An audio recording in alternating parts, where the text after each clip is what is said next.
দেশের ৩৬ জেলার উপর দিয়ে বইছে মৃদু তাপপ্রবাহ। এরই ধারাবাহিকতায় নারায়ণগঞ্জেও বইছে তাপপ্রবাহ। এই তাপপ্রবাহ অব্যাহত থাকতে পারে আরও কয়েকদিন বলে জানিয়েছে আবহাওয়া অধিদপ্তর।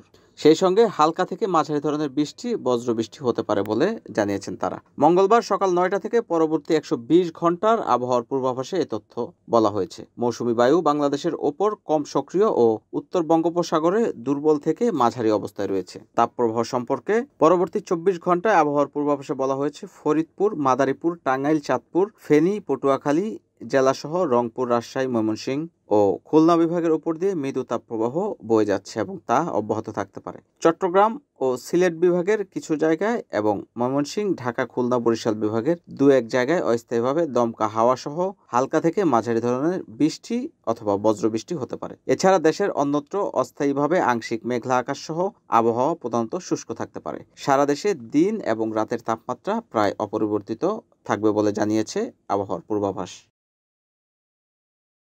NN TV, Narayanganj.